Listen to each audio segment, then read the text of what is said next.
Êtes-vous prêts pour ce soir? Béni soit le nom du Seigneur. La parole de Dieu contient sa sagesse. Et chaque fois qu'il nous parle, c'est parce qu'il désire nous élever par sa parole. La parole déclare que l'entrée de sa parole donne la lumière et la compréhension simple. Je vais passer par certaines pensées que Dieu a mises dans mon cœur. Je devais écrire ces notes-là et ajouter quelques petits trucs ce matin pour le bien de ce que Dieu sera en train de faire ici ce soir. Donc, s'il vous plaît, donnez-moi votre attention pour les prochaines minutes, alors que nous regardons dans la parole de Dieu et nous prions qu'il va nous parler. Et que par la puissance du Saint-Esprit, nous allons rencontrer sa parole et rencontrer sa puissance. Priez en quelques minutes. Père, mon cœur est ouvert, parle-moi. Allez-y.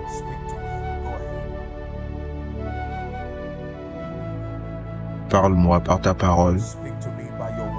Qu'elle vienne comme un feu, qu'elle vienne avec puissance.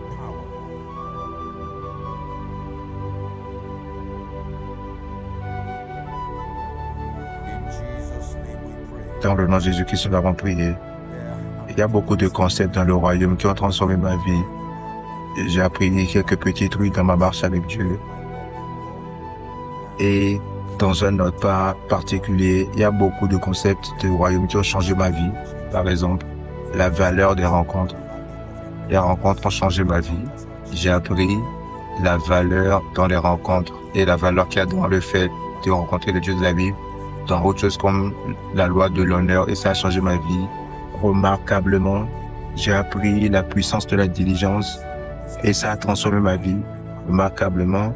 J'ai appris le concept de la guerre ou bien du combat spirituel, que le monde de l'esprit n'est pas une blague. Tu ne peux pas gagner dans cette vie. Ça apprend l'art de combattre pour ta portion en Christ dans le monde de l'esprit. Et un des concepts qui a impacté sur moi vraiment, c'est ce que je vais partager avec vous maintenant. J'ai décidé de le choisir parce que j'ai vu que c'est le moment pour notre famille qui est à Zaria, spécifiquement à cause des choses qui se passent dans le groupe et dans notre nation. Et c'est ce que j'ai titré le principe de partenariat entre Dieu et l'homme. Le partenariat homme-Dieu ou partenariat Dieu-homme. C'est un concept qui a vraiment impacté sur ma vie spirituelle.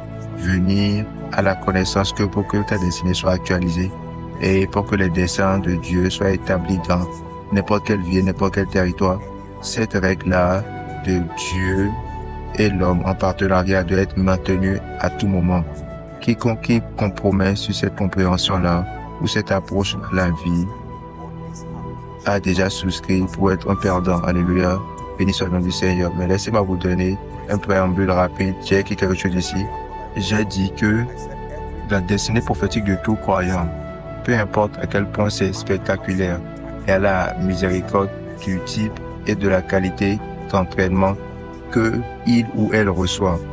Toute la destinée prophétique d'un croyant, c'est vrai que nous avons tous des destinées prophétiques en Christ, mais peu importe à quel point la prophétie sur ta tête est spectaculaire, sa manifestation sera à la merci du genre et de la qualité de l'entraînement que le croyant a reçu. Cela veut dire que c'est possible pour un croyant d'avoir un appel prophétique spectaculaire et à la fin de ta vie, tu n'accomplis rien en vrai. Tu ne laisses même pas 10% de ton script. Et cela sera prédit sur le genre et la qualité d'entraînement qui est disponible et auquel tu t'es soumis, sommes en train d'apprendre.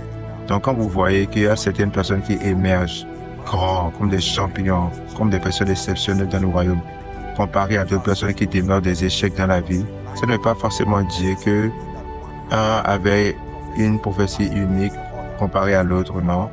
Mais dans beaucoup de facteurs, c'est que un a été chanceux de se soumettre à un mentorship méthodique qui a structuré sa compréhension et cette personne va émerger comme un aigle et devenir une personne exceptionnelle et l'autre là va demeurer très médiocre dans la vie. Donc ta destinée prophétique, peu importe à quel point elle est spectaculaire, elle a la miséricorde du genre d'entraînement que tu reçois.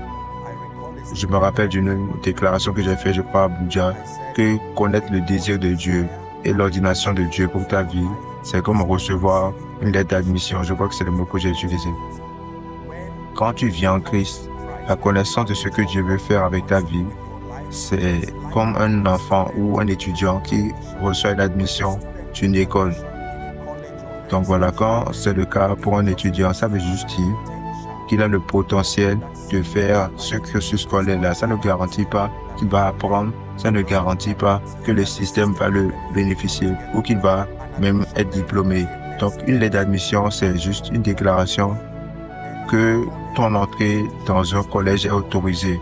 Tu peux commencer à suivre les cours pour te préparer, tu fais partie des étudiants, mais ça ne garantit pas que tu deviendras diplômé, tu deviendras un docteur peut-être, ou un avocat peut-être, ou un ingénieur, ou un architecte, une personne en art, peu importe la forme. Sommes ensemble, donc les lettres d'admission ne font pas de vous. Ça vous donne juste l'autorisation pour commencer le voyage de la transformation. Donc beaucoup de croyants savent ce que Dieu a dit concernant leur vie. Comme la jeune fille qui a donné son témoignage, ils sont venus au point où, pour certains d'entre eux, ils croient qu'ils sont les Esther de nos jours, les Élie de nos jours. Beaucoup de personnes de nos jours réclament tout type d'onction et d'office. Ils disent que je suis le Joseph de ma génération. Et c'est peut-être vrai qu'il y a une préordination pour eux de cette façon. Et c'est comme recevoir une mission, une lettre d'admission. Ça ne garantit pas que tu vas manifester une expérience. Et laissez-moi vous dire, tu peux passer tous tes jours en dehors du script de ta destinée, complètement en dehors du script de ta destinée. Alléluia. Parmi tous les facteurs qui nous aident à actualiser la destinée, c'est ce concept de partenariat entre Dieu et l'homme. Ça a impacté vraiment ma vie parce que je pensais que, connaissant la puissance souveraine de Dieu, parce que Dieu était, il est et demeure souverain. Et la Bible, quand il décrit Dieu, la Bible ne laisse aucun gap à aucun moment que Dieu est un Dieu faible. La Bible nous laisse savoir qu'il s'assoit dans le cercle des aînés. Et quand tu étudies la nature de Dieu des fois, si tu ne gères pas bien ta compréhension, ça a l'air de montrer que tout ce qui se passe, c'est exclusivement comment Dieu veut que cela se passe. Après tout, c'est un Dieu puissant. Pourquoi quelque chose se passe dans une vie que Dieu ne connaît pas? Quand tu lis les choses, il voit la fin depuis le commencement. Donc des fois, ça peut te faire penser des trucs. Satan peut passer par cette révélation-là et commencer à programmer une vie de défaite parce que ça va te laisser croire que tu es conscient de ta situation et cela est vrai. Et cela veut dire que cette situation-là se passe à cause de sa permission et c'est un produit de sa volonté pour toi. Est-ce que vous me suivez? Donc, en comprenant la souveraineté de Dieu, si vous n'équilibrez pas cela avec ce principe-là de Dieu et l'homme qui sont en partenariat, vous allez permettre au diable de vous tromper dans beaucoup de choses. Vous allez recevoir des choses qui ne sont pas à la volonté de Dieu, disant amen à ces choses-là parce que Satan va vous faire croire qu'après tout, Dieu est tout puissant. Donc, si tu es en train de souffrir avec ton loyer ou avec une maladie ou avec une défaite dans un domaine de ta vie, tu crois que Dieu va t'aider. Et on a beaucoup de choses sages qu'on dit, spécifiquement de ce côté de la nation, des trucs comme un jour Dieu le fera. Ça doit être la volonté de Dieu. Que ton enfant n'est pas habilité à aller à l'école, ça doit être la volonté de Dieu. Que tu es en train d'échouer, ton business est en train d'échouer, ça doit être la volonté de Dieu. Et encore maintenant, nous avons d'autres paroles sages qui nous supportent pour dire, par exemple, qu'un jour, ça va s'améliorer. Je sais qu'un jour, mon tour viendra. Et quand vous regardez cela de la parole de Dieu, vous saurez que ceux qui croient cela et qui proposent ce genre d'idées-là sont en train de perdre leur temps. Dieu est puissant, pas de doute. Dieu est souverain, pas de doute. Dieu est tout puissant. Il a créé les cieux et la terre. Mais il a programmé dans cette terre-là, sommes ensemble, un principe auquel il s'est limité lui-même. Et dans tous ces principes-là qui gouvernent la terre, c'est ce principe-là de partenariat entre Dieu et l'homme. Je vais partager certains concepts très rapidement et l'attacher pour que vous puissiez prier. Parce que beaucoup d'entre nous ne savent pas que peu importe le rêve que tu as eu, peu importe la vision que tu as eu, faites référence à mon enseignement du dimanche passé, il arriva que c'est aussi un annexe de ce concept-là. Aidant les gens à comprendre que la prophétie ne se manifeste pas par elle-même, qu'il y a un rôle que le croyant doit jouer sur l'ensemble. Écrivez ceci s'il vous plaît. J'ai écrit ici pour que vous sachiez que l'homme est la création la plus grande de Dieu. Gardez cela dans votre tête et n'oubliez jamais. Dieu a créé beaucoup de choses. Mais dans sa création, il n'a pas accordé le même honneur à toute sa création. Dieu ne nous a pas laissés dans les ténèbres en ce qui concerne le fait qu'il est le créateur de toutes choses, mais il a créé les créatures pour fonctionner à différents niveaux. Le plus grand d'entre eux est l'homme. Genèse 1, 26 à 28. Et Dieu a dit, faisons l'homme à notre image, après notre ressemblance, qu'il est la domination. Il n'a pas parlé aux hommes et aux animaux, non. Il n'a pas parlé aux hommes et à tout esprit. Il a parlé à l'homme uniquement la domination sur les poissons de la mer. La Bible dit, il a créé l'homme dans son image et a créé l'homme dans sa ressemblance. Et je vous enseigne ici que l'image de Dieu, c'est une qualité spirituelle. La gloire de Dieu, la sagesse de Dieu, ce qui fait de Dieu Dieu. Et sa ressemblance veut dire qu'il a créé l'homme pour fonctionner comme lui. Sommes ensemble, ayant sa ressemblance et sa fonctionnalité. Donc la Bible nous dit que les hommes sont la création la plus élevée de Dieu. Vous voyez cela aussi dans Psaume 8. Commencez à lire à partir du verset 3. La Bible me dit, quand vous lisez depuis le verset 3, quand je considère les cieux, l'œuvre de tes mains, la lune, les étoiles que tu as ordonnées. Verset 4, il dit, qu'est-ce que l'homme? Que tu te soucies de lui, ni le Fils pour que tu le visites. Verset 5, tu l'as fait de peu inférieur à Dieu et tu l'as couronné de gloire et de magnificence. Tu lui as donné la domination sur l'œuvre de tes mains et tu as mis toutes choses sous ses pieds. Paul a fait référence à ceci dans Hébreux chapitre 2, attestant que l'homme est la création la plus élevée de Dieu. La deuxième chose que je veux que vous sachiez, vous m'avez beaucoup entendu dire ici, c'est que toute activité sur la terre dépend de l'homme. Toute activité sur la terre. Une fois que c'est sur la terre, l'homme doit être impliqué. N'oubliez pas ceci.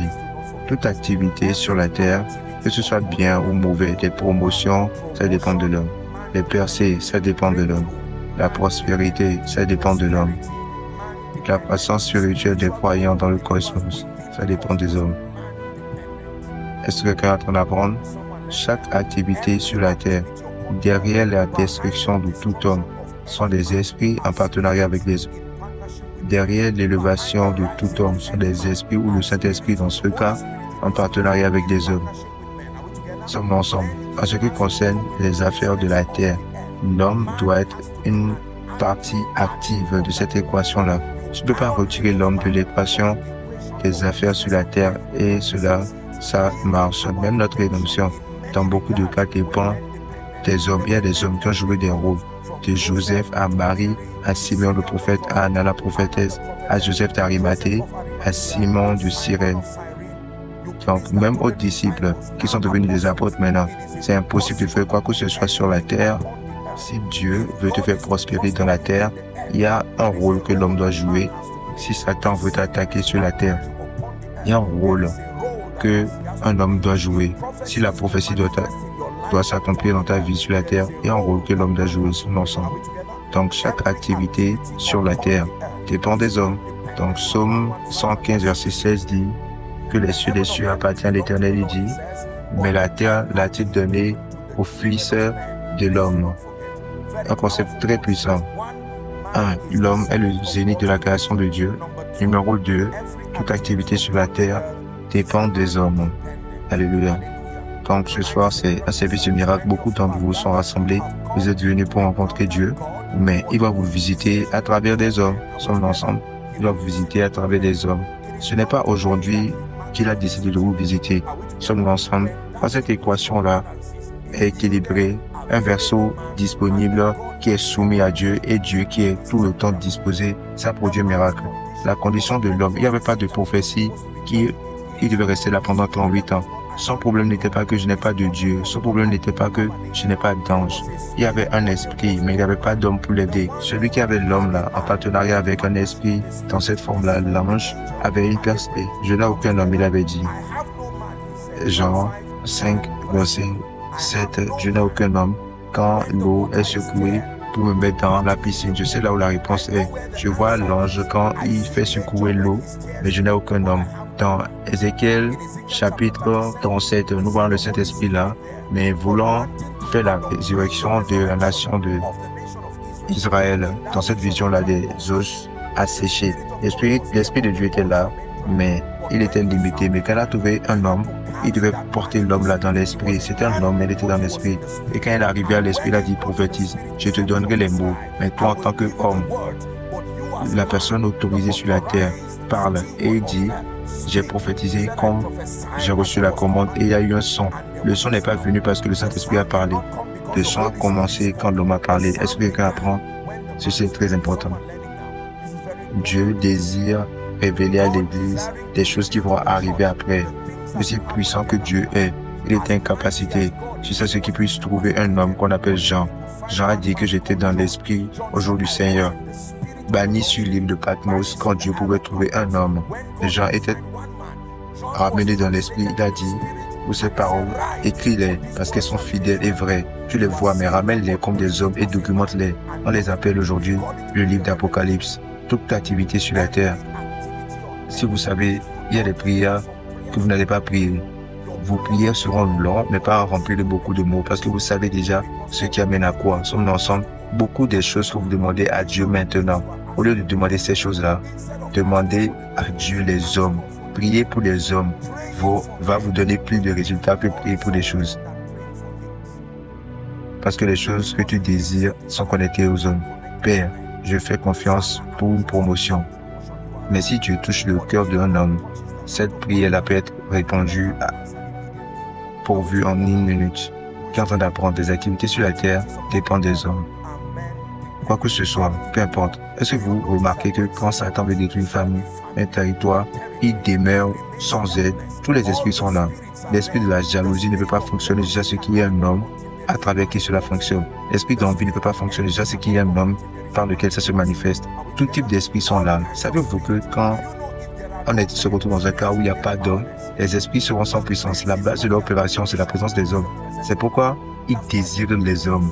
Le Saint-Esprit, comme l'Esprit puissant de Dieu, il est autorisé à fonctionner sur la terre comme Dieu, mais, parlons classiquement, son travail est accru, élevé par le partenariat des hommes. Quand Dieu trouve un homme, Ézéchiel 32, 30, j'ai cherché un homme pour se tenir dans le gap. Vous imaginez le Dieu des cieux, en train de rechercher un homme pour qu'il ne détruise pas une terre, mais il n'en a pas trouvé. Le principe du partenariat entre Dieu et l'homme. Tu es en train d'apprendre. C'est très puissant. La troisième chose que je veux te dire, c'est que tout homme a un rôle à jouer pour accomplir sa destinée et le programme de Dieu à fruition ou à manifestation. Tout homme a un rôle à jouer pour accomplir sa destinée et amener le programme de Dieu à manifestation. Ceci est puissant. Peu importe à quel point Dieu t'a parlé, tu as un rôle à jouer. Tu as un rôle à jouer. Tu as un rôle à jouer, je le répète. Tu seras un évangéliste qui guérit beaucoup de personnes, tu as un rôle à jouer. Tu vas prospérer, tu as un rôle à jouer. Dieu t'utilisera ton adoration pour bénir des nations. Tu as un rôle à jouer. Tu vas devenir financier du royaume, tu as un rôle à jouer. Sommes ensemble. Apôtre, j'ai eu un rêve. Dans ce rêve-là, j'ai vu le soleil et la lune et 11 étoiles qui se prosternent. Joseph, tu as un rôle à jouer. Depuis la fondation de la terre, l'agneau a été immolé. Mais si c'est pour actualiser cela, tu as un rôle à jouer. Entraîne un enfant. Dieu te dit que ton enfant sera un grand prophète. Tu as un rôle à jouer. Donc voici ce qui arrive à l'Église.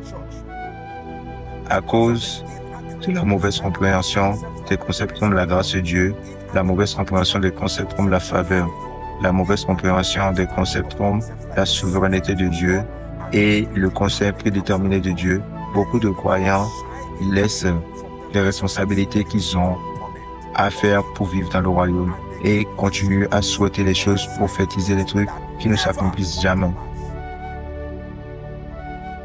Après 500 ans, une fin vient à la prophétie de la captivité de Israël en Égypte.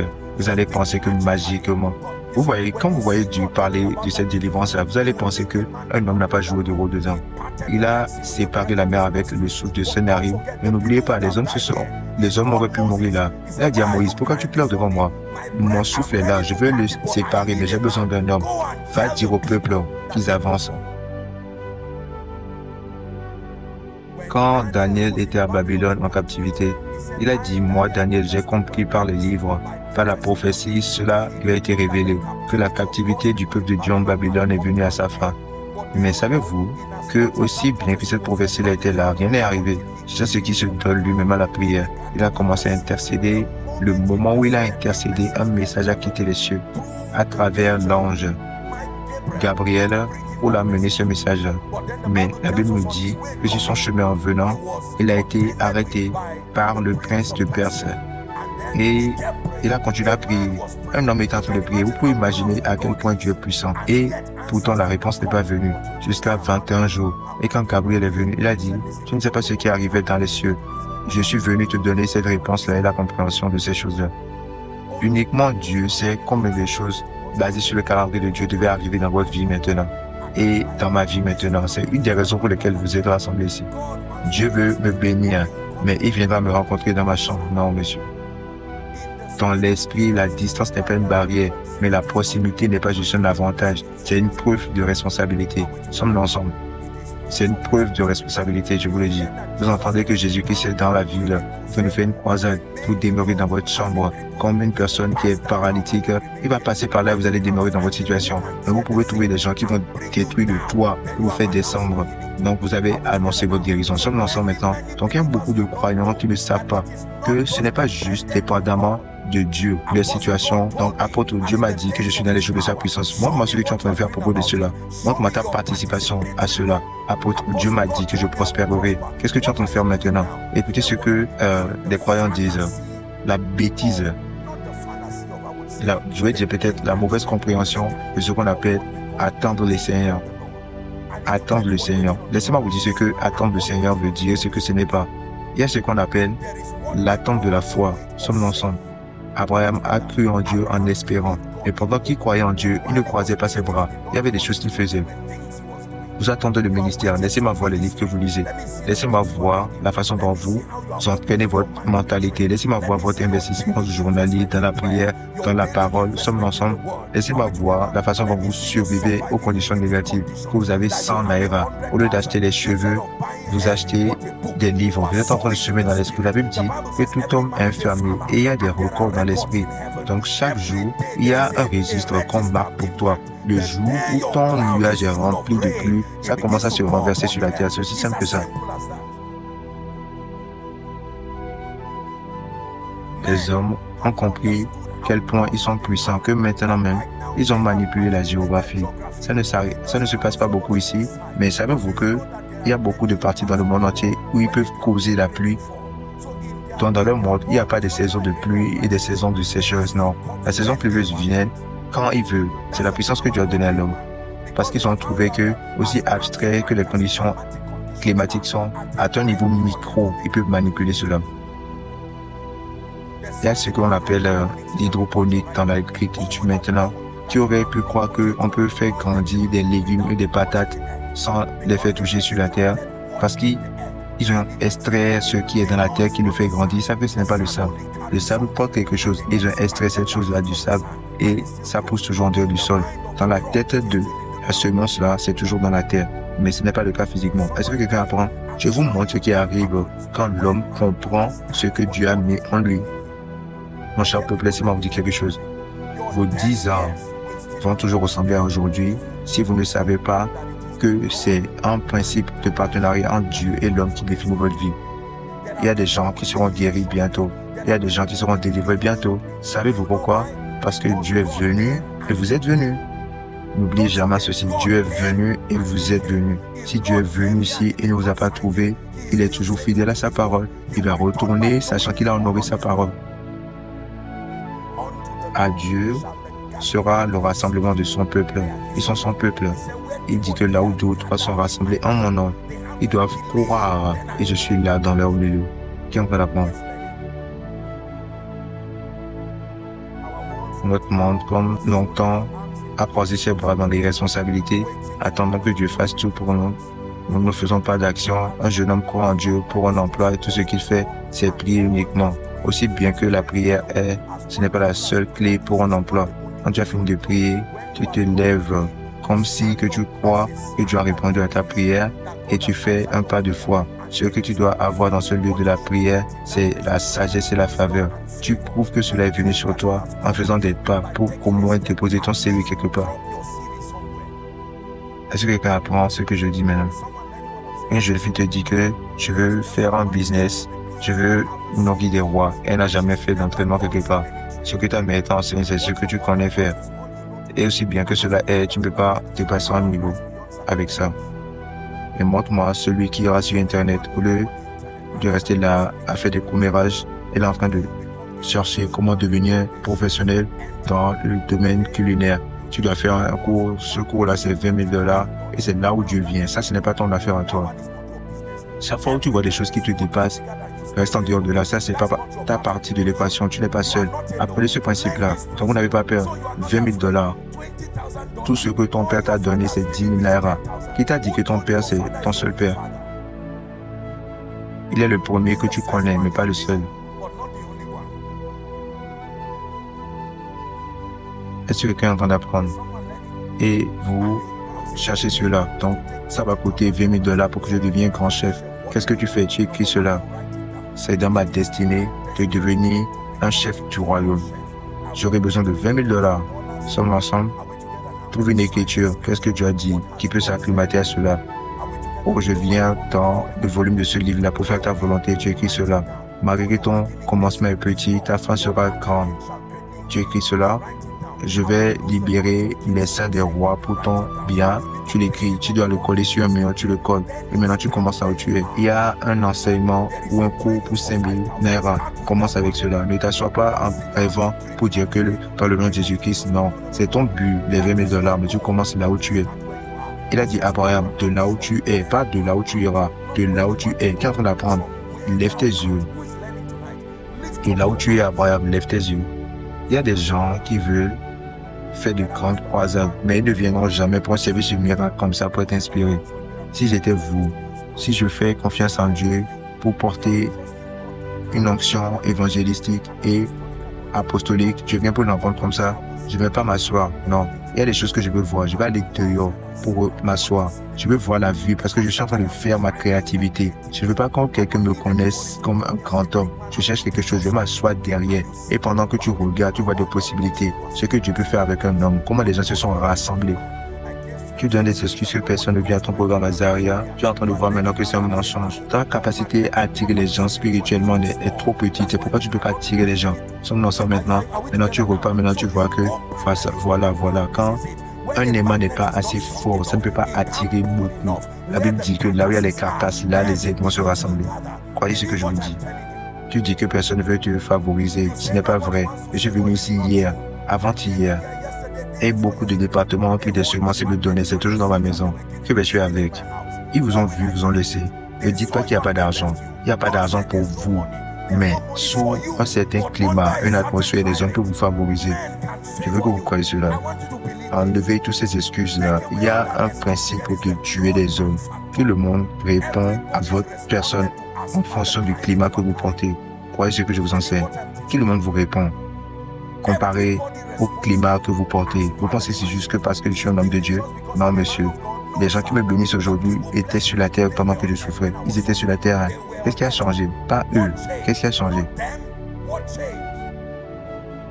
Toute aide que Dieu a préparée pour vous est déjà en vie. Il n'y a pas de bébé qui vient de n'importe où, non. Tous les adultes qui doivent vous aider sont là.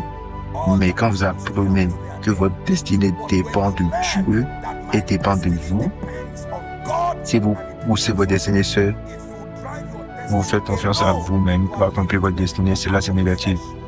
Proverbe 3, 5, 7. Confie-toi en l'Éternel de tout ton cœur et ne t'appuie pas sur ta propre sagesse. Reconnais-le dans toutes tes voies et il aplanira tes sentiers.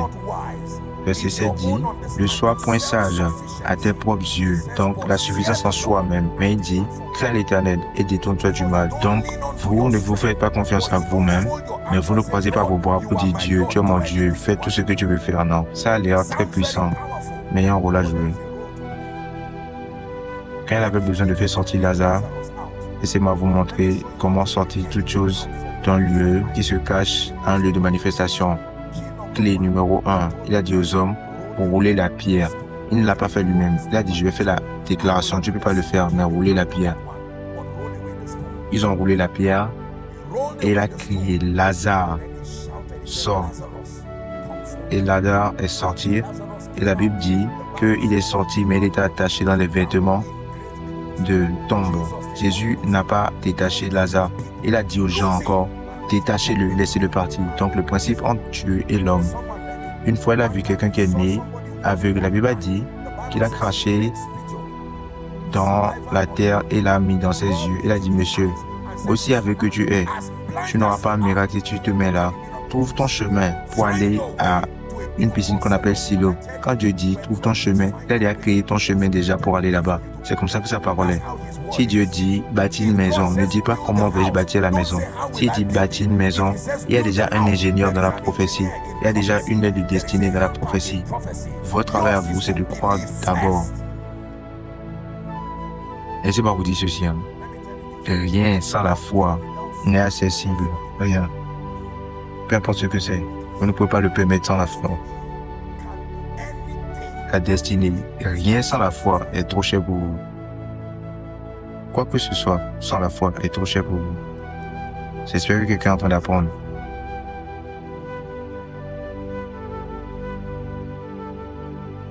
Tout homme a un rôle à jouer. Alors laissez-moi vous dire ceci. Ton manque de sérieux, ta nonchalance, en ne prêtant pas attention à ton rôle que tu dois jouer, sera ton devoir toi-même, pas des démons. Ton manque de sérieux ou ta nonchalance, en respectant ce principe-là, sera le grand ennemi, le grand sabotage de ta destinée, pas des démons. Si vous pensez que les démons sont les plus mauvaises entités en ce qui concerne les ennemis de ta destinée, tu as tort. Savez-vous pourquoi je dis cela? Avec une parole prophétique, tu peux chasser ces esprits-là. Avec une parole prophétique, tu ne peux pas chasser le manque de survie de beaucoup d'années. Sommes-nous ensemble? Si tu me demandes, apôtre, définis pour moi le plus grand ennemi de ma destinée, arrange-les en ordre de priorité. Le premier sera toi-même. Le second sera Satan, ignorance en effet. Et le troisième sera Satan, lui là, mais il ne peut pas être reconnu. Non. C'est une insulte sur votre compréhension de croire que Satan est votre plus grand ennemi. Il n'est pas. Il n'est pas. Croyez-moi, il ne l'est pas. Il est là, il ne l'est pas. Où était Satan quand les gens étaient en train de déchirer le toit pour faire descendre quelqu'un? Ils ont eu la guérison là. On n'a même pas mentionné Satan dans l'équation. Parce que par leur action, il a perdu sa puissance à les manipuler. Sommes-nous ensemble? Satan est aussi puissant que ton refus d'obéir Dieu. Aussi puissant que ton refus d'obéir à Dieu. Écrivez cela. Satan est si puissant que ton refus d'obéir à Dieu. Laissez-moi répéter ceci encore, que cela entre dans votre esprit. Satan est aussi puissant, les démons sont aussi puissants que votre refus d'obéir à Dieu. Au degré auquel vous refusez d'obéir à Dieu, refusez de marcher en gardant les principes de Dieu. C'est le degré auquel vous avez habilité Satan à affliger votre vie.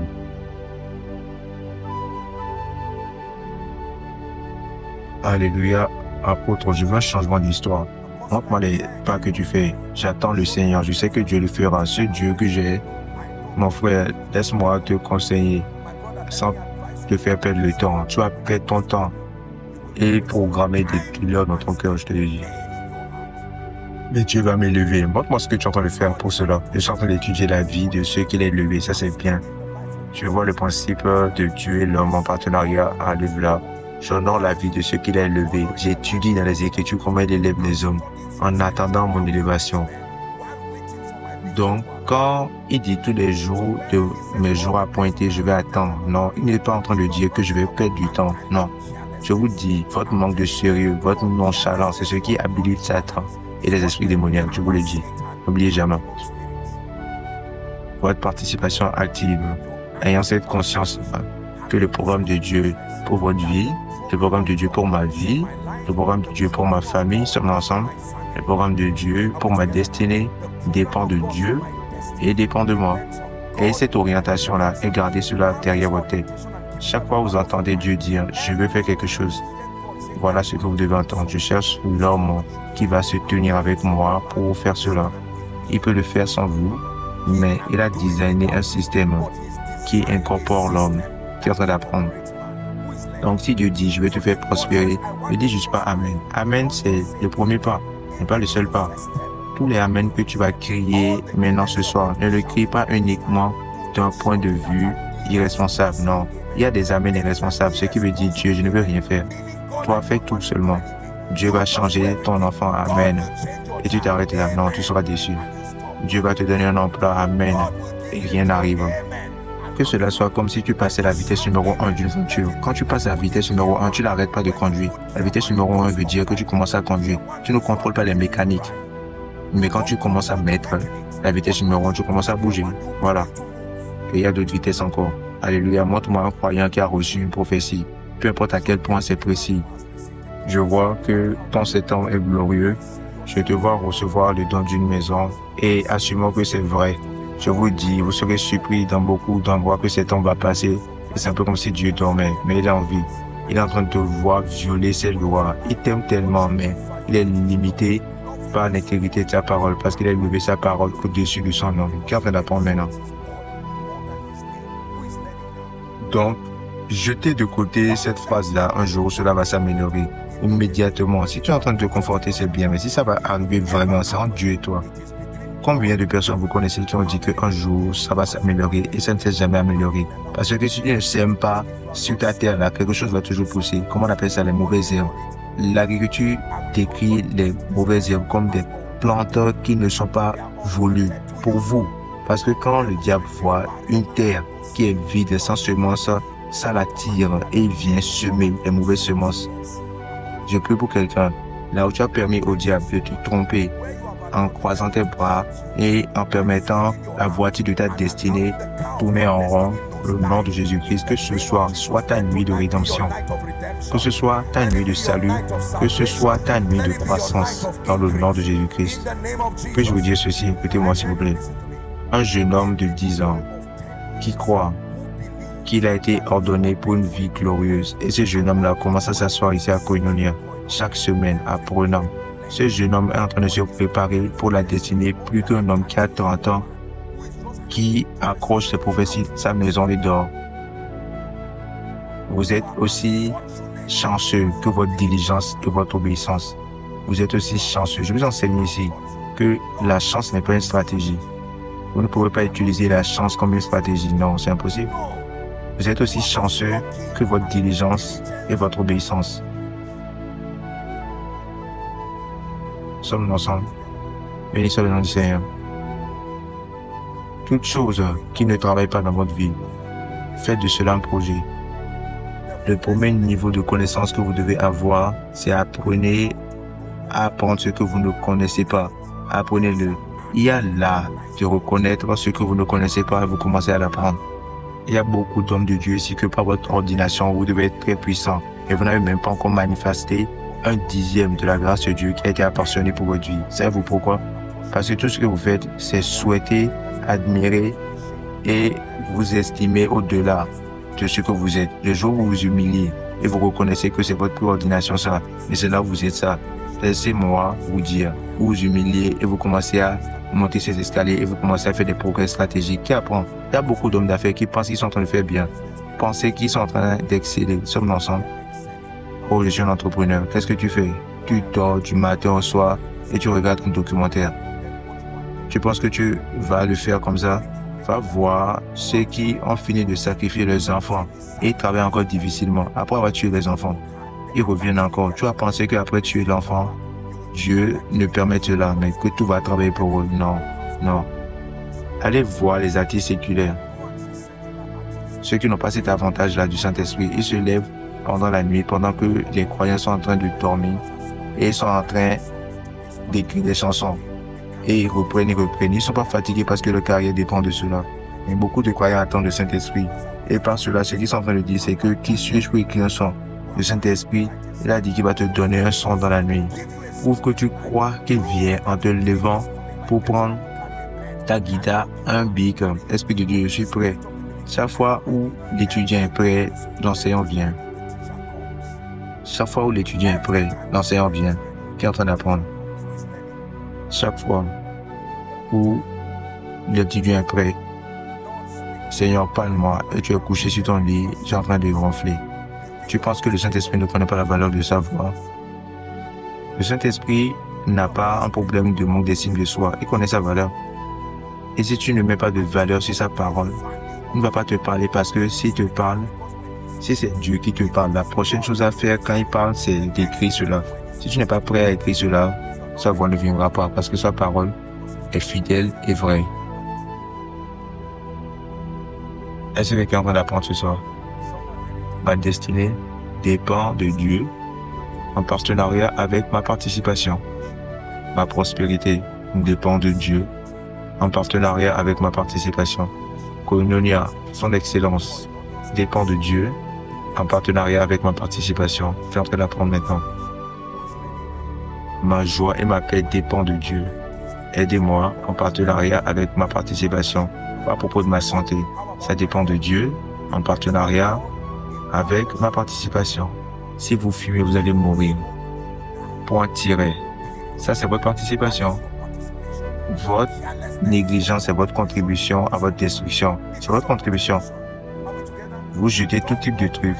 Vous savez, je l'ai dit, je crois que c'était à Abuja, je sais plus, que il y a des gens comme une mission de vengeance. On nous fait beaucoup souvent au Nigeria. Quand Dieu commence à te bénir, tu mets 3 trucs à avaler, des pâtes, je sais pas quoi que ce soit. Et tu vas dans le restaurant et on mélange 3 sauces. La sauce n'est pas le problème, mais c'est que tu es en train d'utiliser pour manger la sauce. Et tu mélanges tout. Et puis 2 bouteilles de soda, pas d'eau. Et tu appelles cela la richesse. Tu vas manger et frayer ton chemin vers la mort. Vous voyez ce qui arrive aux gens? Répète cela pour 2 ans. Et tu as limité ta vie sur terre de au moins 2 ans.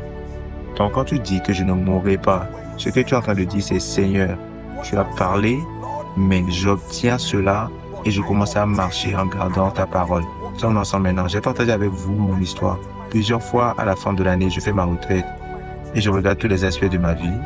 Et pendant 3 ans d'affilée, j'ai vu que ma santé, c'était l'endroit le moins performant de ma vie. Je devais venir à l'admission honnête. Monsieur, si tu veux vivre longtemps pour servir les desseins de Dieu, même si tu as l'onction de guérison, tu vas encore mourir comme Élie, je te le dis. Ne dis pas que j'ai une onction de guérison unique. Tu vas mourir, hein. Tu seras surpris. Tu vas mourir. Les gens vont toucher ta tombe et recevoir la guérison, mais toi tu es mort. Prenez ce que je dis sérieusement. Savez-vous, nous avons des docteurs ici. Les docteurs enseignent que pour chaque 10 ans de ta vie, tu dois redéfinir ton programme de santé. Cela veut dire que à partir de 20 ans à 30 ans, il y a une façon dont tu approches la vie d'un point de vue de ta santé. Une fois que tu as 30 ans à 40 ans, ces 10 ans-là, tu dois redéfinir un programme de santé. De 40 à 50 ans, tu redéfinis un programme de santé. Un homme qui a 40 ans, qui prend le lait comme un bébé, cette personne-là va mourir. Un bébé peut prendre uniquement des seins pendant 6 mois. C'est une bénédiction, c'est même recommandé. Un adulte qui prend à ce point-là un lait, tu es en train de mourir. Tu es en train d'apprendre. Mais une fois que tu reçois tous ces miracles ce soir, tu dois repartir avec cette conscience-là. Chaque fois où tu vois les ténèbres qui contrôlent ta destinée sans cesse, c'est parce que le principe de Dieu et l'homme a été compromis. Dieu a dit qu'il me fera prospérer, il nous a donné 1 million. 1 million que tu n'aurais pas eu aussitôt que tu l'as eu. Sommes ensemble. Dîme, tu n'as pas donné. Offrande, tu n'as pas donné. Tu n'as pas supporté la maison de Dieu. Tu as appelé des amis stupides comme le fils prodige et tu as commencé à dépenser cela sur une vie bizarre. Toi qui n'as jamais eu même 400 000, tu as eu 1 million et tu as dépensé 500 000 pour célébrer ton anniversaire dans une vie dans laquelle tu n'as rien accompli. Peux-tu ne pas juste donner la gloire à Dieu, préparer quelque chose ou aller dans un restaurant et garder cet argent? Et Dieu a dit, je t'ai testé avec 1 million. Puis je vous dis quelque chose avec Dieu. Dieu ne te donne jamais tout le temps en une fois, non. La façon dont le royaume fonctionne, c'est d'abord, tu vois la tige et après tu vois les branches qui sortent et après le maïs en entier. Donc quand tu veux te faire millionnaire, il va te tester avec 1 million et voir, c'est trop petit. Non, je ne veux pas donner la maison de Dieu. Il y a des gens qui sont plus riches que moi et tu vis une vie de débauche avec et Dieu dit pour la destinée de cet homme-là, en levant ce programme-là d'abord, c'est ça ce que ta consécration. C'est pas tout ce que Dieu retire dans ta vie qui est démoniaque. Non, il y a des choses qui sont la miséricorde de Dieu pour t'aider jusqu'à ce que tu apprennes. Crois-moi. Est-ce que quelqu'un va apprendre ce soir? Nous allons prier parce qu'il y a des gens, si Dieu ne se manifeste pas ici maintenant, si Dieu n'intervient pas pour t'aider, ta vie ne va pas faire de progrès. Tu vas continuer à faire des assumptions. Apôtre, je veux me tenir devant des hommes grands. Qu'est-ce que la Bible a dit? C'est quoi qu'il faut pour se tenir devant un des grands hommes? La Bible dit, est-ce que vous voyez un homme, pas un ange, pas un esprit, un homme diligent dans son affaire? Pas forcément dans toute chose, mais dans son affaire. Tu n'as pas besoin de connaître toute chose. Hein? Et ce que Dieu va utiliser pour t'élever, tu es un homme de Dieu. Et Dieu t'a dit qu'il va utiliser le ministère pour t'élever. Voici ton devoir. J'étais en train de dire aux élèves de l'école du ministère ce matin, tout verset que tu es en train de citer est faux. Tout chapitre que tu amènes est faux. Tes membres te corrigent du début du culte jusqu'à la fin. Monsieur, vous n'allez nulle part. Dites-leur, levez vos mains, personne ne va crier Amen. Parce que les membres ne sont pas stupides. Ils sont en train de douter de l'esprit de révélation sur toi. Pourquoi ils ne vont pas douter de l'esprit de la puissance? Parce que c'est le même esprit qui arrive. Je prie pour vous. Je suis en train de prêcher de mon cœur. Je prie pour vous. L'esprit de la paresse et de l'irresponsabilité. Que cela meure dans ce lieu ce soir. Criez Amen. Que cela meure dans ce lieu ce soir. Alléluia. Regarde-moi, jeune homme. Tu viens d'une famille où il y a des sorciers, clairement. Tu les as vus tuer ton père, tuer ton frère aîné, tuer tes sœurs. Tu as vu des gens qui sont allés en avant sur toi. Certains aimaient Dieu, mais à cause de leur ignorance, ils sont morts comme des poulets. Les portes ne sont pas ouvertes pour eux. Qu'est-ce qui te fait croire, toi, que si tu es négligent avec ta vie, le christianisme passif, tu seras épargné de cela? Sommes-nous ensemble? Quelqu'un qui a un grand frère, qui est un guerrier de prière, peut décider de faire des problèmes sur la terre et dans le monde de l'esprit. Parce qu'il y a quelque chose qui peut le supporter. Peu importe ce que c'est, il peut courir à Dieu et à son grand frère. Mais toi qui n'as personne, c'est toi qui es le libérateur. Ne te tiens pas devant Pharaon jusqu'à ce que tu rencontres Dieu. Sommes-nous ensemble? Donc, quand d'autres personnes qui ont déjà un avantage, ils viennent d'une famille de missionnaires avec des prophéties sur leur tête, ils ont des gens qui intercèdent pour eux. Et ils prient, ils grandissent pendant des heures et ils bâtissent sa capacité. Toi qui viens d'un background de sorcier, on te combat dans l'esprit, on te combat physiquement. Tu sais que ta destinée est à risque et tu es passif. Je sais que ma vie sera mieux. Ça ne sera pas mieux, monsieur. Je sais ce que tu décides de toi-même. Dieu m'a délivré par la prophétie. Maintenant, je dois engager les clés qui amènent la manifestation dans ma vie. En ce qui me concerne moi, j'ai pris ma décision. Aussi longtemps que ça concerne moi et Dieu, je ne vais pas échouer. Je peux échouer seul, mais moi et Dieu, nous sommes devenus une équipe qui est imbattable. Est-ce que quand on apprend? Je peux échouer seul. En effet, sans Dieu, ma destinée avait échoué. Mais une fois que Dieu vient dans l'équation, non monsieur, c'est impossible. C'est la bonne nouvelle que j'ai pour quelqu'un ce soir. Tu te tenais seul. Et rappelle-toi, il y a un allié. Je ne sais plus là où j'étais en train de prêcher cela et je l'ai enseigné. Certains d'entre vous qui voyez les combats là, WWF, ou bien je ne sais pas, WW, où ils tapent les gens là, regardez-moi, le catch, il y a ce qu'on appelle les tacts, basés sur des accords mutuels. Vous avez vu des fois, on tape la personne, il veut pratiquement mourir, et l'autre personne, il est énergétique. Touche-moi, je trouve un moyen pour me toucher, pour que j'intervienne. Je ne veux pas sauter pour entrer.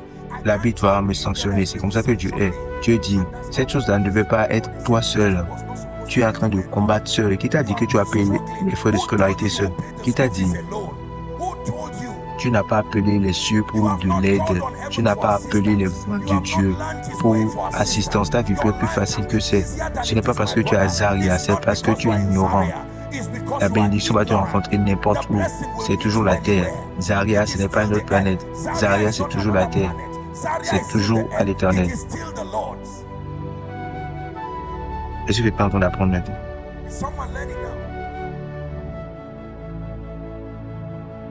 Je crois, la parole de Dieu, je vous ai dit, ça a une valeur égale partout. Peu importe, ça ne répond pas aux situations, ça répond aux croyants.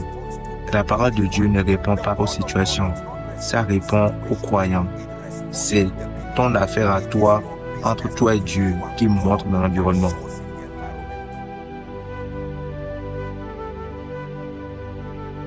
Est-ce que tu es en train d'apprendre? Dieu est en train de te donner une croissance. Ok. En tant qu'homme de Dieu, par exemple, tu veux la croissance dans l'église. La croissance de l'église, c'est quoi la question? Quelle est la clé pour la croissance? Vous pensez que les gens vont venir juste parce que tu es un homme de Dieu? Parce que tu es Joshua Selman? Non. Ils t'aiment, mais ils ont des problèmes. Ils ont des besoins.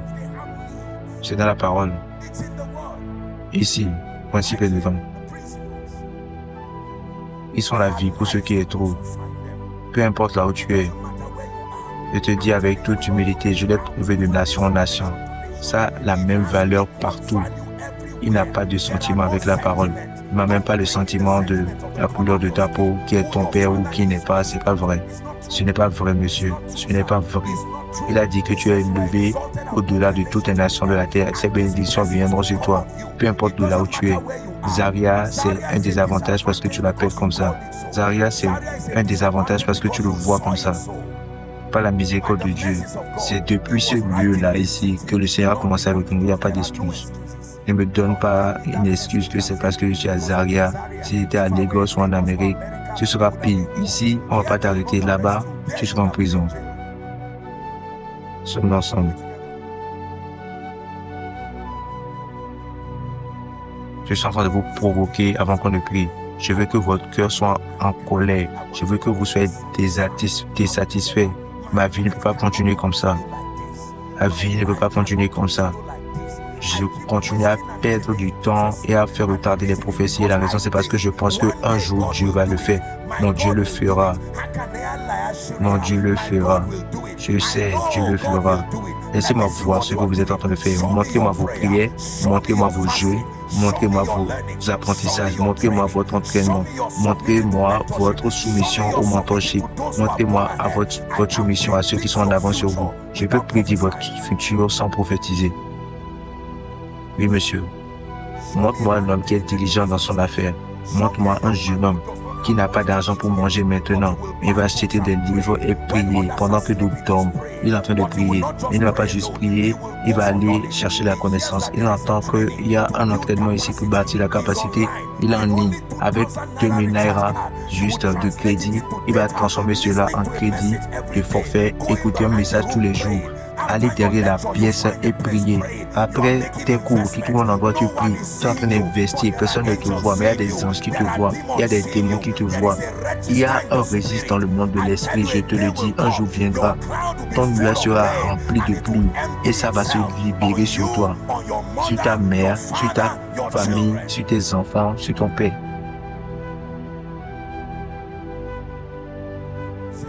Asseyez-vous, on va bientôt prier. Laissez-moi parler à tout jeune homme ici. Je viendrai aux jeunes filles. Laissez-moi parler à tous les jeunes hommes ici. Et quand je commence même avec les jeunes femmes, jeunes filles, apôtres, je crois en Dieu pour épouser un très bon homme. Laissez-moi vous dire, ça ne va jamais s'accomplir en souhaitant. Si tu ne te comportes pas bien, tu ne pries pas bien, tu t'habilles pas bien, et tu ne salues pas les gens, et tu es vertueuse, tu es productif, avec capacité. Plus que investir dans la beauté, tu ne vas pas prendre ton fils. Il n'est pas stupide. La personne pour laquelle tu pries, j'espère que c'est pour toi, elle est en train de prier. Est-ce que vous avez entendu? La personne pour laquelle vous priez et que vous réclamez dans vos rêves, j'espère que c'est pour vous qu'il est en train de prier aussi. Vous désobéissez à votre mère, vous insultez tout le monde, vous vous comportez comme une fille qui ne respecte personne, vous n'avez pas de respect et de révérence pour quiconque. La paresse, les tâches basiques, vous ne pouvez pas le faire. Capacité zéro. Je vous réprime avec justice. Et vous vous asseyez, vous avez des désirs grands, que quelqu'un qui est en train de jeûner, de prier, en train de payer le prix, en train de bâtir sa capacité, viendra uniquement à toi. Et je te demande pourquoi tu dis que tu es belle. Je pense que Dieu est si stupide. Vous n'aimez pas ce que vous entendez.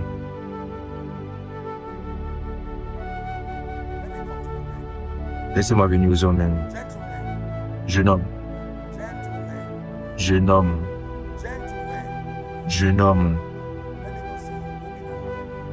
Que je ne vous vois pas vous promener de gauche à droite, sautant, croyant que juste parce que il est en train de sauter, tout ce qui va se passer, c'est que vous avez trouvé un business en ligne et c'est juste l'Internet qui va magiquement vous rendre riche.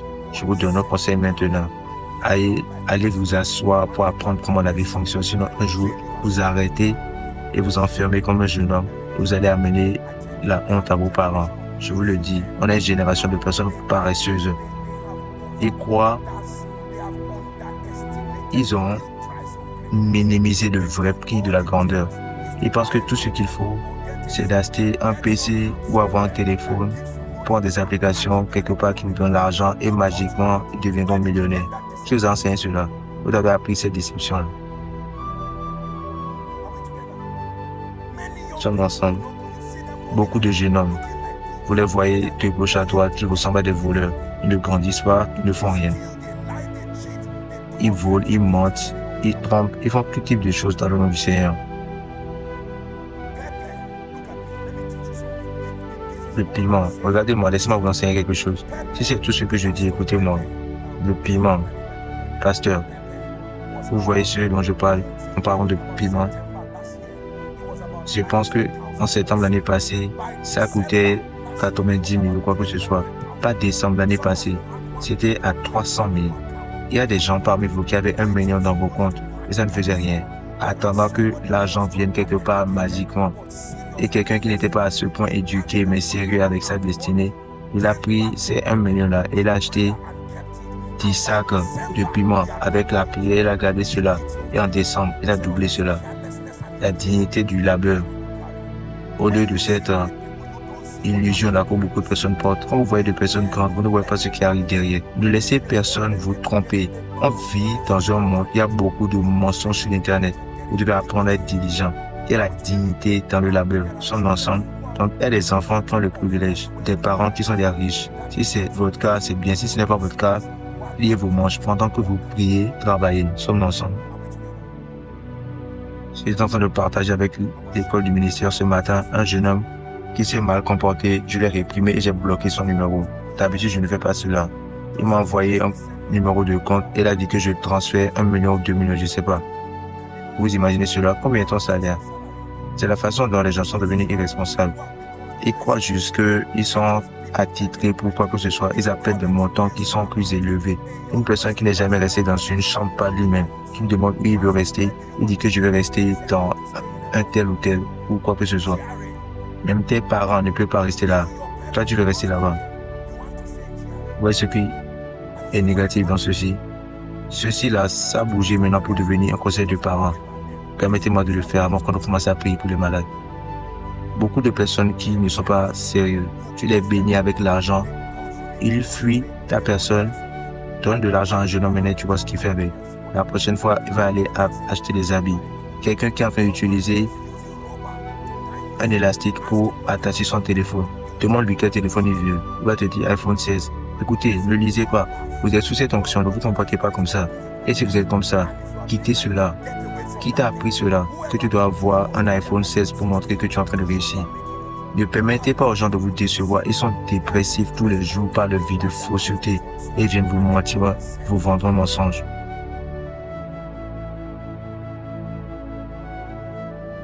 Jeune homme, quand vous avez fini de prier, allez lire des livres. Commencez avec votre mentalité. Apporte, j'ai 100 000. Qu'est-ce que je peux faire avec cela? 100 000 ne va rien vous faire en tant que business. Investissez dans votre mentalité. Allez faire des entraînements. Utilisez-le pour acheter du crédit. Et investissez dans votre mentalité. Et cela va vous donner ce qui est assez nécessaire pour investir maintenant. Qui est en train d'apprendre. Homme de Dieu, ne va pas chercher les gens pour dire que je suis un homme de Dieu. Invite-moi. C'est pas comme ça que les gens grandissent. Demeure avec Dieu et grandis. Aimer avec Dieu, c'est aimer avec Dieu, sois mentoré. Parce que tu as prophétisé, ne veut pas dire que tu es prêt. Est-ce que vous connaissez le fardeau du ministère? En un mois, tu vas prêcher tous les messages que tu as. Tu vas te tenir et être stupide devant les gens pour lesquels tu as prié qu'ils viennent. Maintenant, ils sont venus te regarder et disent que celui-là n'est pas sérieux. Ils vont dire, allons vous chercher quelqu'un d'autre qui va aider nos enfants. Il y a ces deux hommes de Dieu, une famille responsable, une mère et ses enfants. Ils ne vont jamais s'asseoir sous ton onction. Ils ne veulent pas que tu détruises la destinée de leurs enfants. Rien que tu dis n'est pas intellectuel, ça ne challenge personne. Tu n'apprends rien.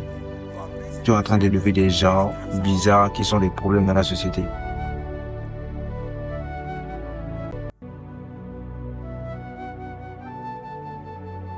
L'église est silencieuse. C'est appelé un service miracle. C'est toujours un service miracle. C'est le vrai miracle même ça. Parce que vous pouvez être guéri, etc. Mais ceci, c'est le miracle même. Être mesure de travail sur vous. Mettez la main sur votre tête en une minute. Et je veux que vous criez, pleurez à Dieu. Dans le nom de Jésus-Christ, je me répands de la bêtise. Je me répands de l'irresponsabilité. Je me répands de la paresse. Je me répands d'une mentalité attitrée à des choses que je ne peux pas me permettre maintenant. Si cela doit se passer, ça dépend de moi. D'ailleurs, si vous mettez la main sur votre tête, je suis en train de vous presser parce que vous êtes des champions. Je suis en train de vous presser parce que vous avez une destinée grande. Je vous presse parce qu'il y a quelque chose en vous que le monde cherche. Prenez un temps et priez. Seigneur, je vois maintenant que ce n'est pas juste un problème démoniaque. Je vois maintenant que j'ai violé le principe entre Dieu et l'homme, le partenariat.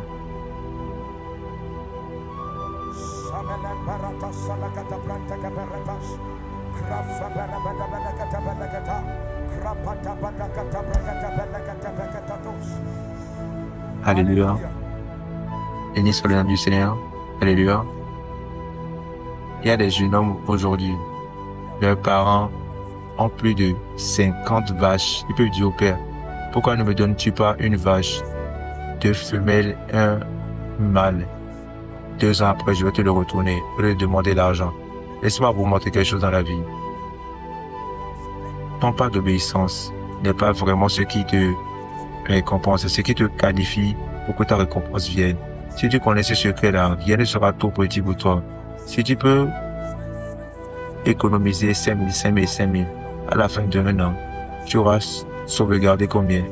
Économiser 60 000. 60 000 ne suffit pas pour financer ta vie. Mais Dieu te regarde parce qu'il sait que 5 millions viennent, mais 5 millions ne viendra uniquement qu'un homme qui a une culture de respecter l'économie. Sommes ensemble.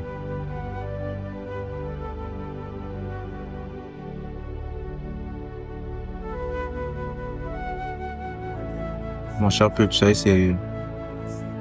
Ne dormez pas et vos parents sont en éveil le matin et en tant que jeune homme, vous êtes en train de dormir. C'est même pas comme si vous êtes malade, etc. S'il vous plaît, levez-vous.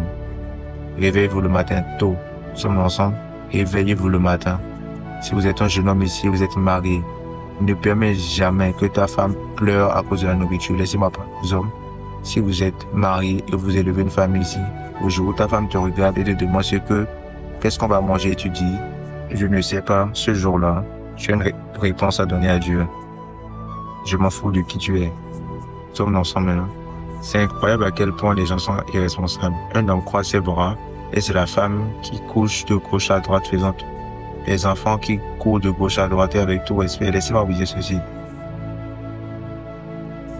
Si vous ne vous levez pas comme homme, pour faire votre meilleur, pour prendre soin de votre famille. Il y a des fois où des saisons font négativement et la femme se lève, c'est une bonne femme. Mais ça ne doit pas être éternellement.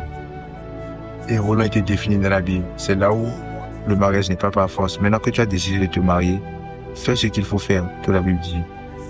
Alléluia. Avec tout le respect. Et je dis ceci, pas pour condamner, non. Mais savez-vous, j'ai l'honneur d'entraîner beaucoup d'enfants. Et certains d'entre eux, leurs parents sont en vie.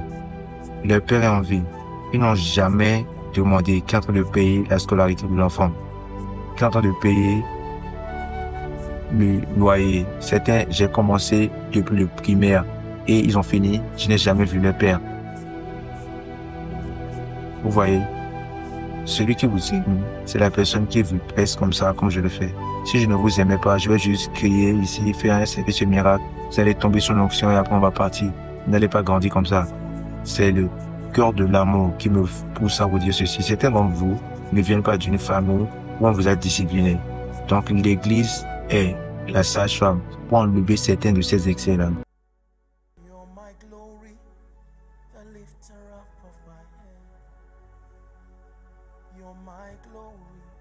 You're the lifter up of my head. He's my glory, the lifter up of my head. You are my glory, you're the lifter up of my head. Maintenant, laissez-moi vous donner 3 recommandations dans le bientôt prier. 3 recommandations. Numéro 1. Êtes-vous prêts? La plus grande façon de vous mettre en partenariat avec Dieu, c'est numéro 1, d'investir dans le lieu de la prière. Ce soit les grandes façons. Numéro 1, investir dans la prière. Pour le Nazaria, mon cher peuple, j'ai vu beaucoup de personnes dehors, dans les extensions, ça me rappelle de nos jours dans ce lieu. Incroyable. De grands souvenirs. Mais écoutez-moi, peu importe où vous vous trouvez, dans les extensions, etc., même si vous n'avez pas d'espace pour vous asseoir, soyez comme moi quand je me tenais debout dans les croisades de Rina Bronquet. Je n'avais pas de siège pour m'asseoir, mais j'avais un désir. Je n'avais pas de siège, mais j'avais une faim. Personne ne connaissait la personne qui était là, mais il y avait la passion et le feu. Il allait rester avec le Seigneur maintenant, mais gloire à Dieu. On a pris avantage de ce temps-là. Ma première recommandation à tout le monde, vous voulez vous mettre en partenariat avec Dieu, s'il vous plaît, prenez votre vie de prière au sérieux. Réveillez-vous le matin, réveillez-vous dans l'après-midi, réveillez-vous dans la nuit. Tuez le manque de prière. Tout le monde, donnez-moi votre attention. Tuez le manque de prière. Quoi à propos de moi, apôtre, je suis un homme d'affaires. Priez plus encore, priez en plus. Parce qu'il y a le roi de Tyr qui va vous combattre. Le business, c'est plus que vendre et acheter. Le moment vient où c'est une transaction d'esprit, c'est une histoire d'alliance. Ce n'est pas juste vendre et acheter. Priez. Tout le monde crie, je vais prier. Criez comme si vous êtes en train de m'écouter. Je vais prier. Je vais prier le matin, je vais prier dans l'après-midi. Pas d'un point de vue fanatique, non, mais d'un point de vue responsable, d'un croyant qui comprend ce que vous êtes en train de faire. Chaque jour, c'est un investissement de prière que vous êtes en train de faire. La Bible dit que vous pouvez semer à la chair ou semer à l'esprit. Et si vous semez à la chair, vous allez de la chair récolter la corruption. Les gens vont prier pour vous, mais il y a un registre que vous devez signer par vous-même. Nous sommes ensemble. Puis je vais prier. Obtiens la grâce. Zari a prié. Dehors, priez. Toute partie des extensions, priez. Ceux qui sont en train de suivre en ligne, faites de la prière une culture. Je n'ai pas dit ayez une rencontre de prière. J'ai dit prier. Que tu es en train de coordonner un temps de prière ne veut pas dire que tu es une personne qui prie. Ça, c'est juste un rituel de leadership. Si tu peux prier. Il y a beaucoup de coordinateurs de prière qui ne prient pas. Seigneur, je suis en train d'investir pour ma destinée. Des fois, il n'y a pas de sujet de prière. Tu es en train de prier en langue. Tu es en train de voyager d'un état à un autre. Au lieu de perdre ton temps à dormir ou à parler, tu as tes écouteurs. C'est ce que nous faisions auparavant. On le fait toujours maintenant.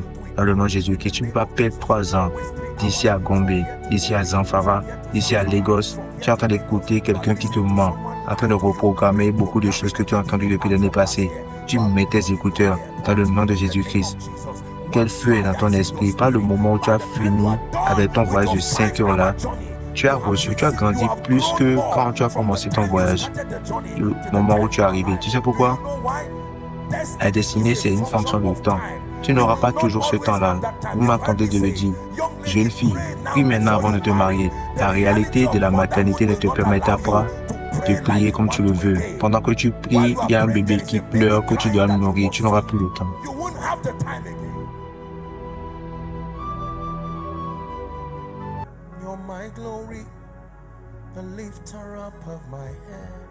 Donnez-vous à la prière, mon cher peuple, donnez-vous à la prière. C'est comme ça que les champions sont faits.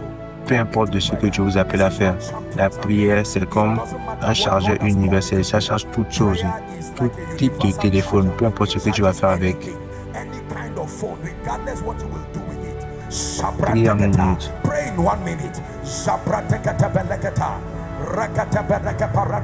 Mettez-vous à la prière. Tournez-vous à la prière. Le principe Dieu-homme. Le principe Dieu-homme. Le principe Dieu-homme. L'esprit et l'épouse. L'esprit et l'épouse. Le principe de l'esprit et l'épouse. Les collaborateurs avec Dieu. La mentalité de collaborateur.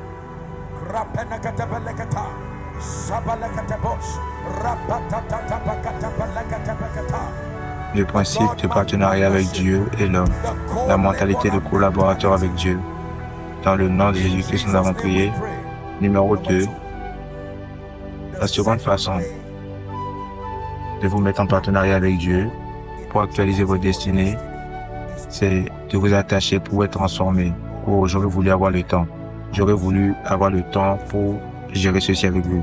Attachez-vous pour la transformation. Vous m'avez entendu dire, votre système de croyance est votre contribution à ce qui va vous faire ou va vous détruire. Écrivez cela. Votre système de pensée est votre contribution officielle à ce qui va vous bâtir ou la destruction de votre destinée, votre système de croyance. Ce que vous croyez est votre contribution pour détruire votre vie ou pour bâtir votre vie. Vous croyez dans l'échec, votre vie sera dans ce sens. Vous croyez que quelqu'un quelque part est responsable des résultats de votre destinée, votre vie sera pareille. Vous croyez que vous êtes faible et battu. Vous croyez que Zaria c'est un désavantage, votre vie sera comme ça. Mais vous savez ce que j'appelle une mentalité de vainqueur? Oh oui. C'est quoi une mentalité de vainqueur? Je suis un avec Christ. Je peux échouer seul, mais moi, Jésus-Christ, nous ne pouvons pas échouer ensemble.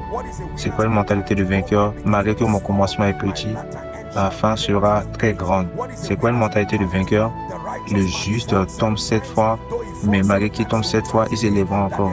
Qui a l'espoir pour un arbre, que malgré qu'il est planté sur la terre, au centre de l'eau. Nous sommes ensemble maintenant. C'est pas la mentalité de vainqueur que la main diligente sera rendue grosse. Des paroles vaines seront toujours à votre perte. C'est quoi la mentalité de vainqueur? Une personne diligente. Si une porte se ferme, tu ne perds pas ton temps à pleurer. Tu forces une autre pour qu'elle s'ouvre. Depuis le temps de Jean le Baptiste jusqu'à présent, le royaume de Dieu souffre de violence et uniquement les violents s'en emparent par force. Koinonia, sommes en train d'apprendre ce soir votre second devoir en ce qui concerne le partenariat avec Dieu, c'est de penser comme lui. Est-ce que deux peuvent marcher ensemble? Il n'a pas dit si deux hommes. Est-ce que deux peuvent marcher ensemble, même si c'est vous et Dieu? Jeune homme et jeune femme, imaginez deux personnes ici. Un qui fait face à celui-là, l'autre qui fait face à l'autre. Et se gardent les deux ensemble et veulent bouger. Est-ce qu'ils peuvent marcher ensemble? Dites-moi. Il y aura un conflit en fonction de celui qui a plus de force que l'autre par moment. Ils vont bouger ici, bouger là-bas. Il peut y avoir du mouvement, mais pas de progrès. Et si vous trouvez deux personnes, leurs mains dans l'une et l'autre, ils peuvent juste aller de ce côté ensemble, de l'autre côté ensemble. Pour certains d'entre vous, tu es en train d'aller à droite, vous allez à droite aujourd'hui et tournez à gauche encore là-bas, vous perdez votre temps. Dieu n'a pas de futur. Dieu n'a pas de destinée à accomplir. Toutes choses sont établies en lui. Quand il pense, il ne pense pas à lui-même. Il pense à vous. Je sais les pensées que j'ai envers vous. Jérémie 29, 11. Les pensées de paix et non de mal pour vous amener un futur et une fin glorieuse, s'il vous plaît. Investissez dans le fait de transformer votre mentalité. Achetez la vérité. La vérité n'est pas moins chère. Achetez-le avec humilité, endurance, avec faim et avec patience. Sommes en train d'apprendre. Écoutez les messages tous les jours. Allez en ligne après Koinonia. Allez passer du temps là-bas. Écoutez les messages. Apôtre, je n'ai pas d'emploi maintenant, c'est bien pour toi. Pendant que tu attends que l'emploi vienne, sois en train d'investir. Sois en train d'investir. La technologie nous a donné un avantage injuste pour accélérer la croissance. accélérer la transformation. Sommes-nous ensemble? Vous vous attachez pour recevoir la révélation.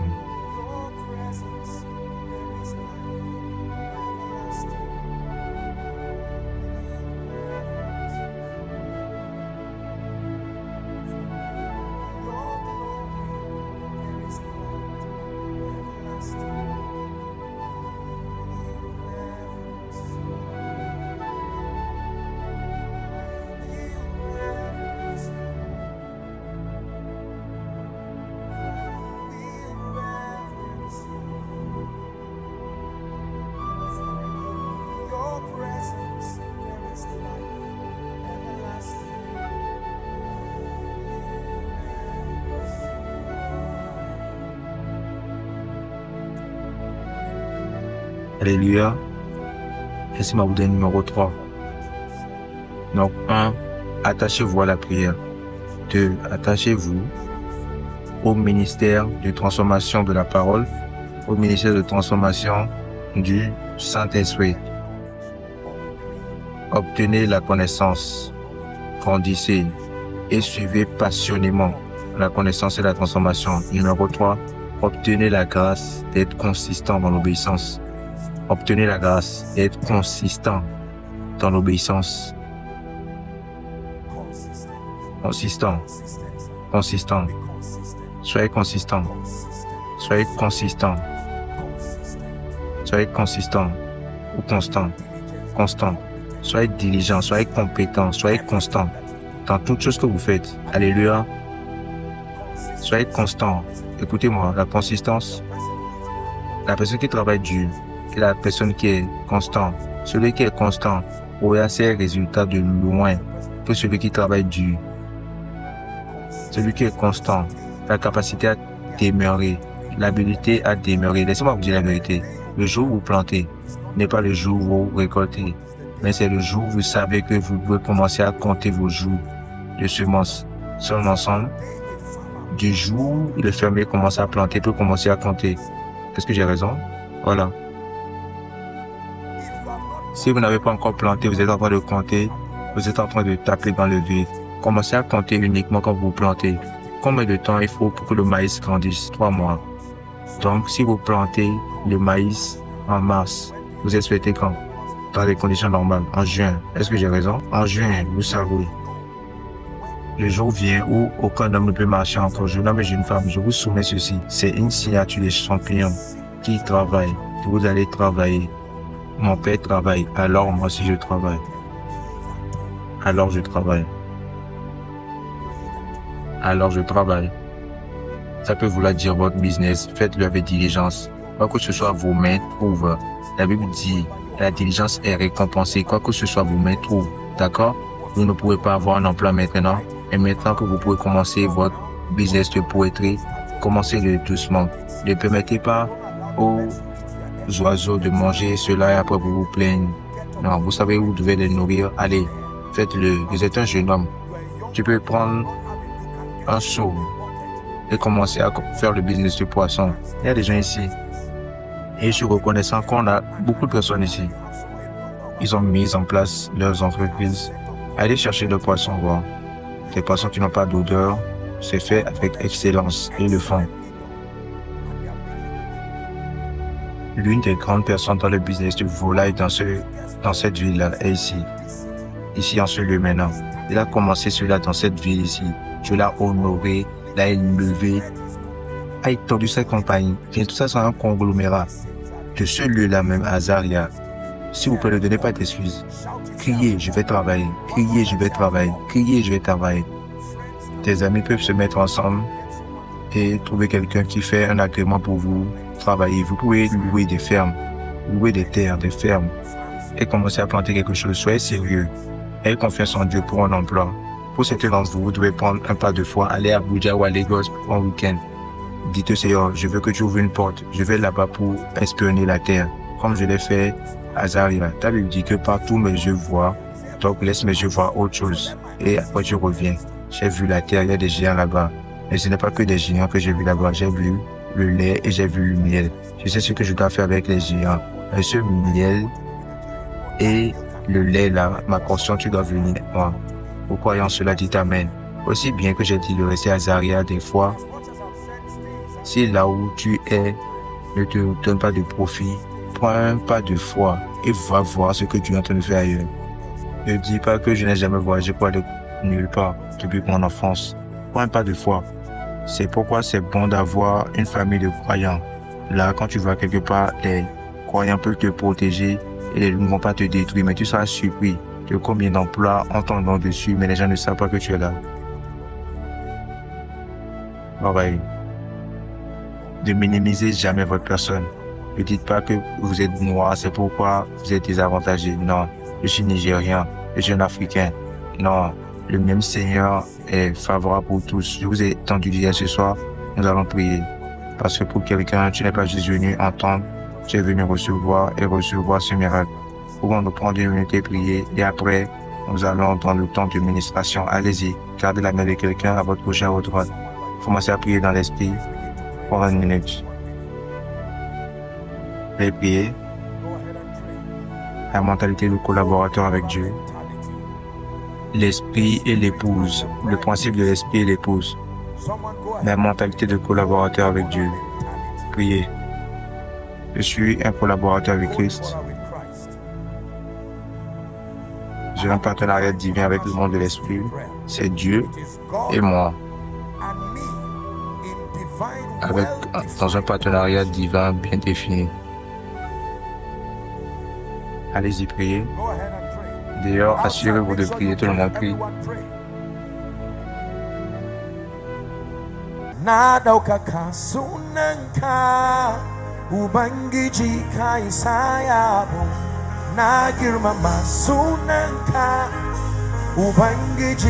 Are you praying? Nina daukaka sunanka Ubangiji ka Isaya bo na girmama sunanka